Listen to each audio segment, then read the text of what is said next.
Good evening and welcome to our usual Monday spot, Malaiti Monday Live Chat, your space for progressive energy conversations brought to you by ZESCO Limited. My name is Rose Sibisi.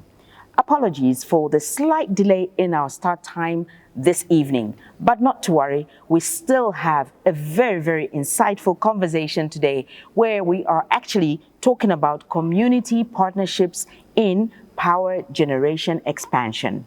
If you joined us last week, you'll remember that we actually had the CEO from RIA, Rural Electrification Authority, and he was talking about how they are working tirelessly in partnership with ZESCO to ensure that no one is left behind, and we raise the stakes when it comes to inclusion of rural communities. So today we're now touching on how we also need to look at communities. As you know, the business of ZESCO is to supply infrastructure and ensure that there's electricity all around the country.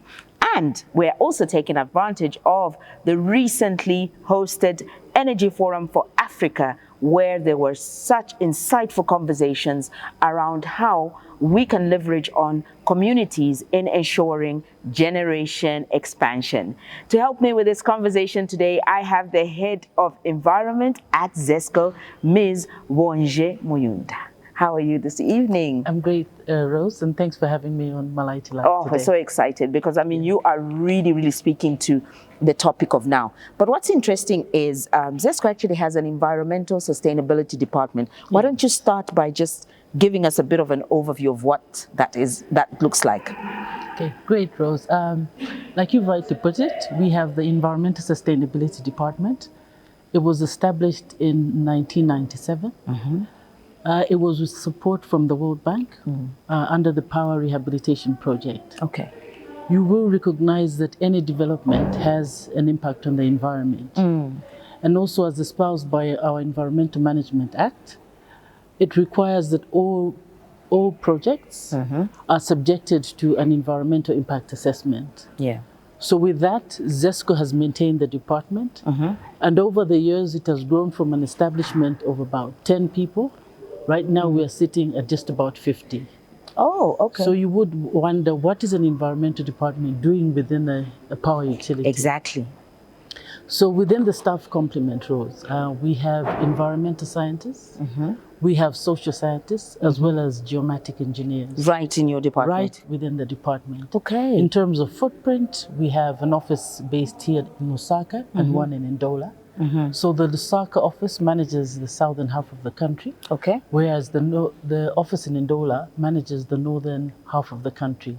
So we conduct environmental impact assessment for all projects within the corporation in the entire value chain of generation, transmission, and distribution. Wow. Yeah. The business of ZESCO, basically. The business of ZESCO. Good. Ensure environmental sustainability. Yes, definitely. Yeah. We really missed you last week at the Energy for Africa Forum because we knew that you definitely had a voice to add to that. But obviously, due to your busy schedule and you were away, you were out of town, so you couldn't join. But one of the things that came up, there was the communities like Kazungula that still face challenges in accessing modern energy solutions.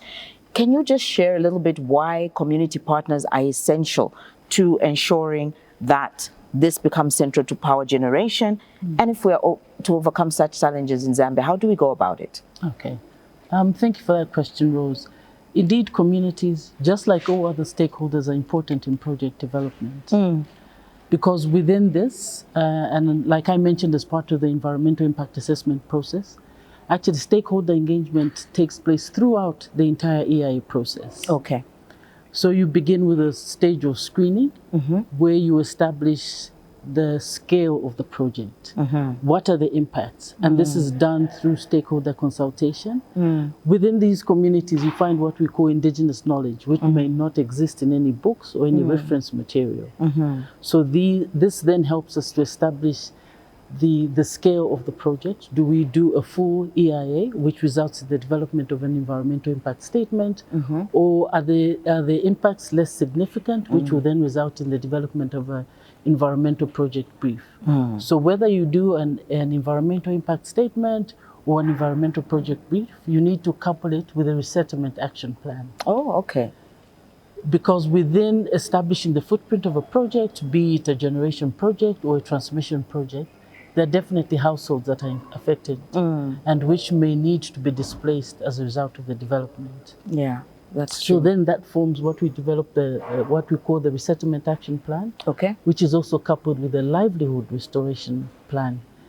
The rule of thumb in the EIA process, Rose, is that communities should not be left worse off than they were prior to the project development. Yeah. So the idea is actually to enhance their livelihoods. So through this stakeholder engagement, you establish the baseline conditions, what activities are within this community, and then also as part of the resettlement and livelihood restoration, what activities can we implement as a project to enhance their livelihoods, to really leave a footprint beyond just the infrastructure development, but also impact on the livelihoods of people within the areas of our operation. That is wonderful, because we actually, well, ZESCO was a platinum sponsor at the Energy Forum for Africa. And then there was this panel specifically addressing communities during the power generation expansion. And we had the privilege of speaking to about 5 different chiefs. And they brought out the points that you're talking about, where stakeholder engagements must start from the beginning as you even start your impact assessments and all of that.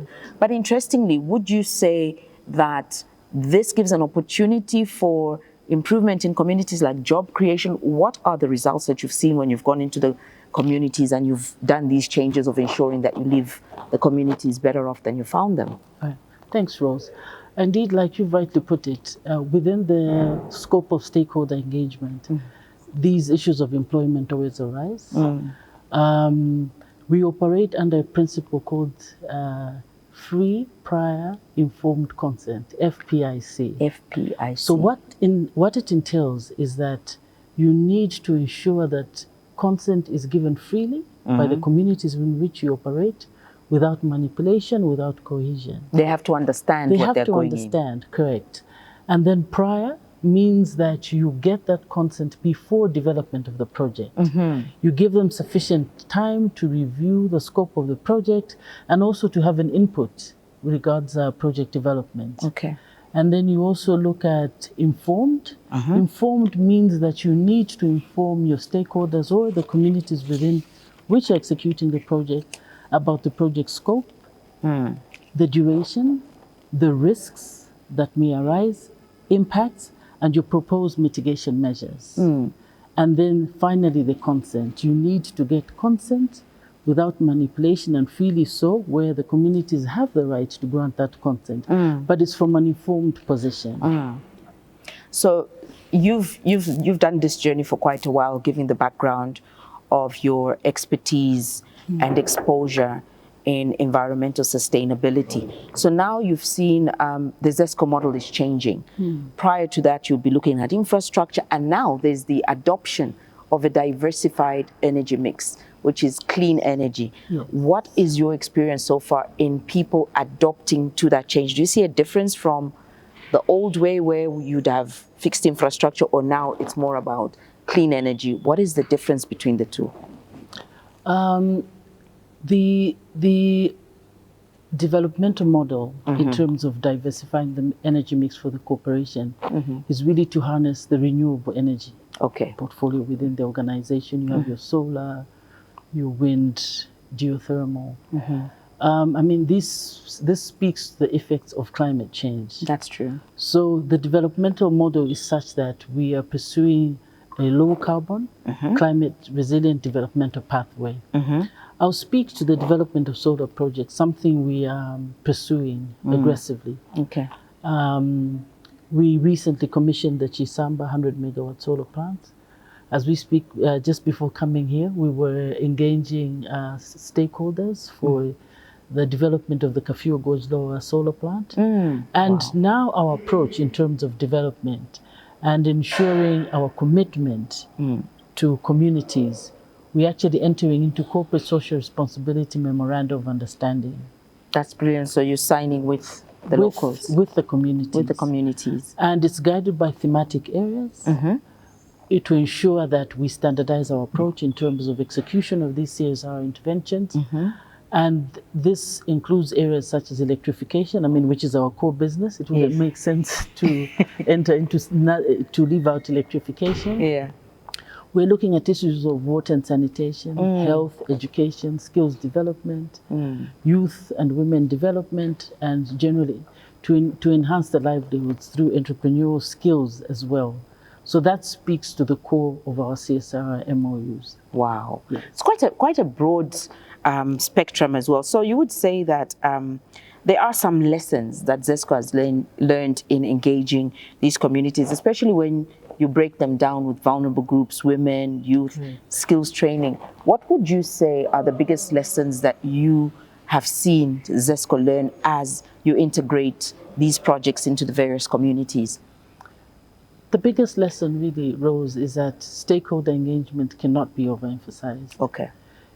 To ensure sustainability even of the CSR interventions, you need the engagement with the local community, youth, women, because remember, these are intended to benefit them. Yes. So through an inclusive approach, a sustainable approach, all the interventions are such that they will live and have the intended impact.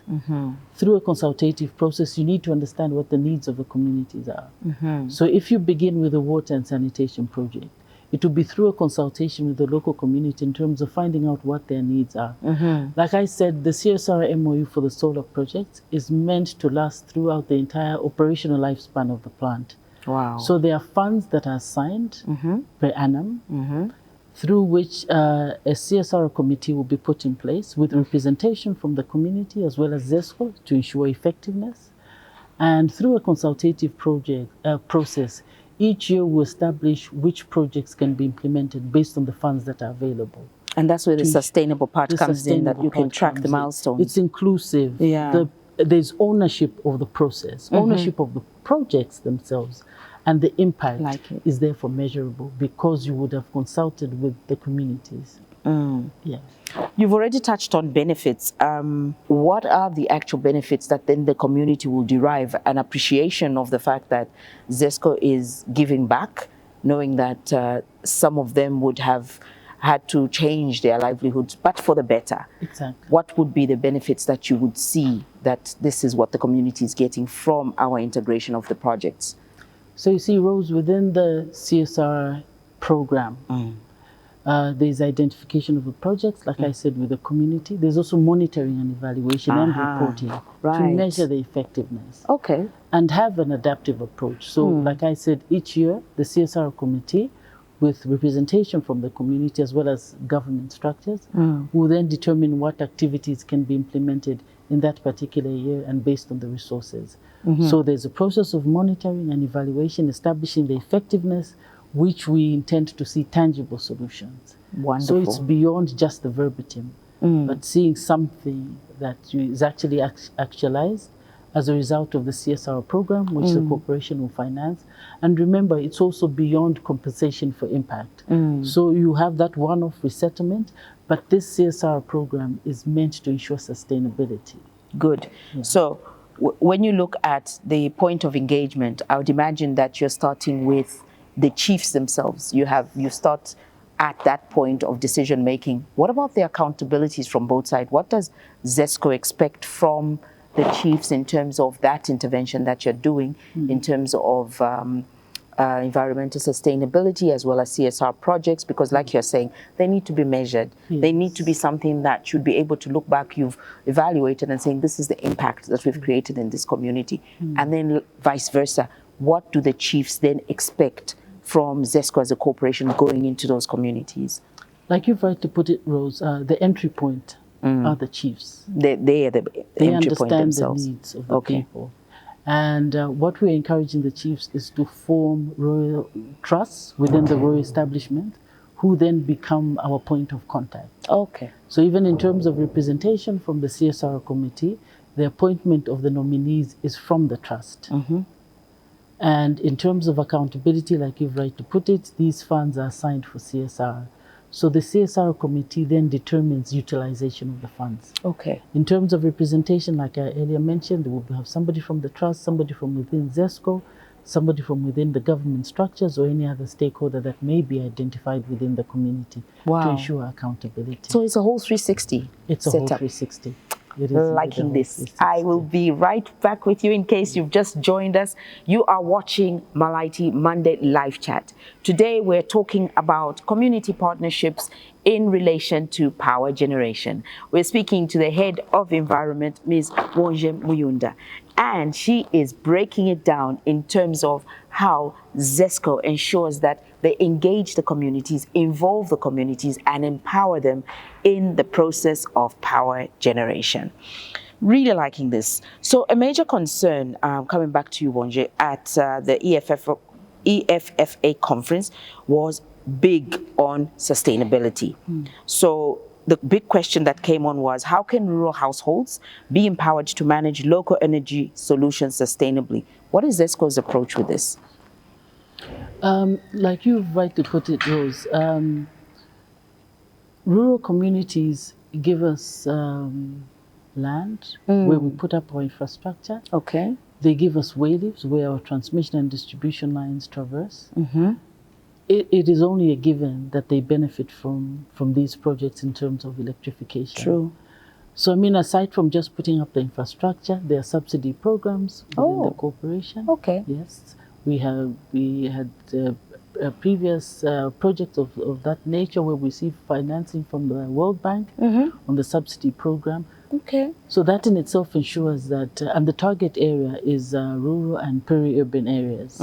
But the first thing is to take the infrastructure there. Okay. And ensure that through the subsidy program, the communities are able to afford the connection of this power. Through the entrepreneurial skills that we're talking about through CSR, they are also able to pay their electricity bills. Oh, yes. So it's indeed a sustainable program that ensures that its effects are measured, are measurable.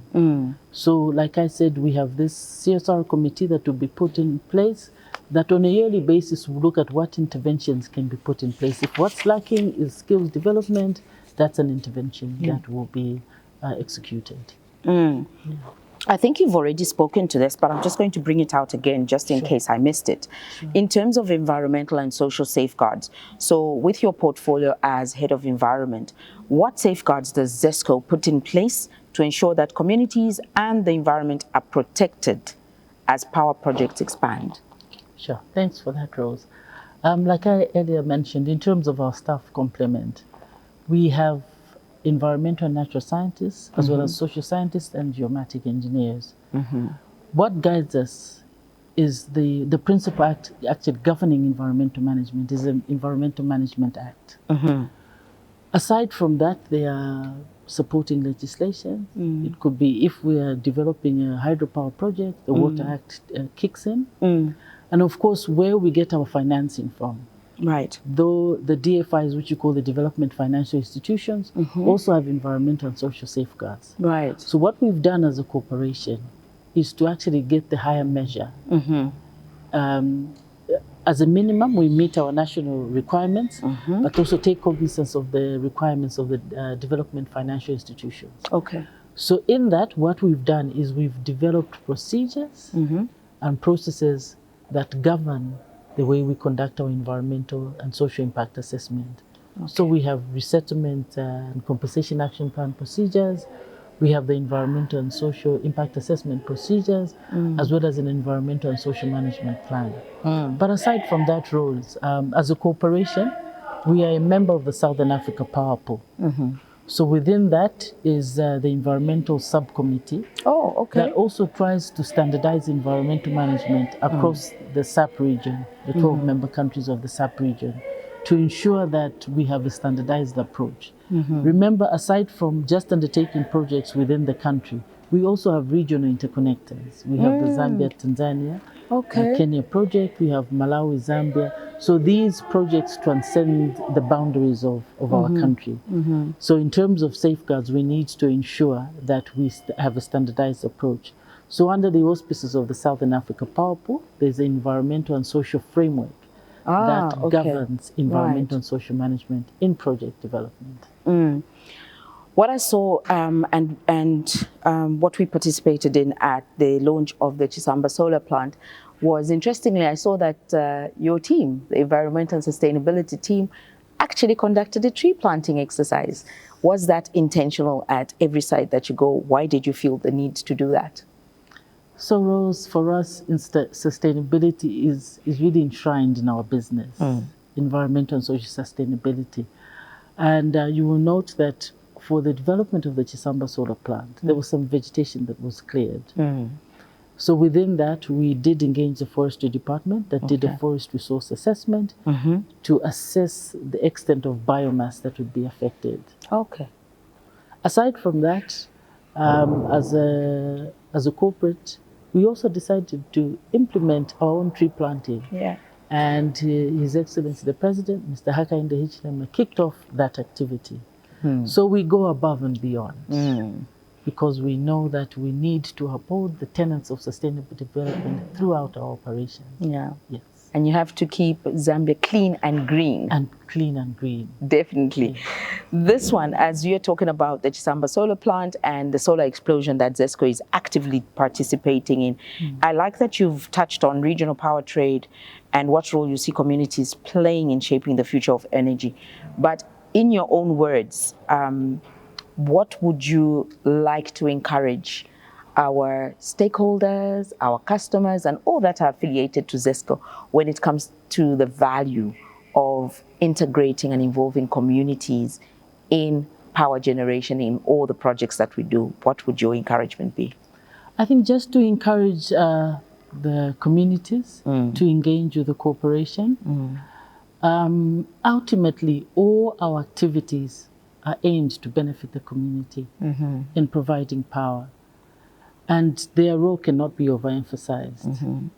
What we are doing in developing these projects is to meet the community needs. Yes. So they are at the center of what we do. Customer centricity. That's it. It cannot be overemphasized. One of the strategic pillars. Correct. Absolutely. Yes. Oh, that is so, so good. Short but sweet, you've heard for yourself the value of engaging and involving communities in power generation expansion. I've had today Ms. Bonje Muyunda, who is the head of environment at ZESCO. You've heard it for yourself, the massive work that ZESCO is doing in ensuring environmental sustainability. Until the next time on Malaiti Monday Live Chat, we will see you next week with another insightful topic on energy and ZESCO powering the way. Bye-bye for now.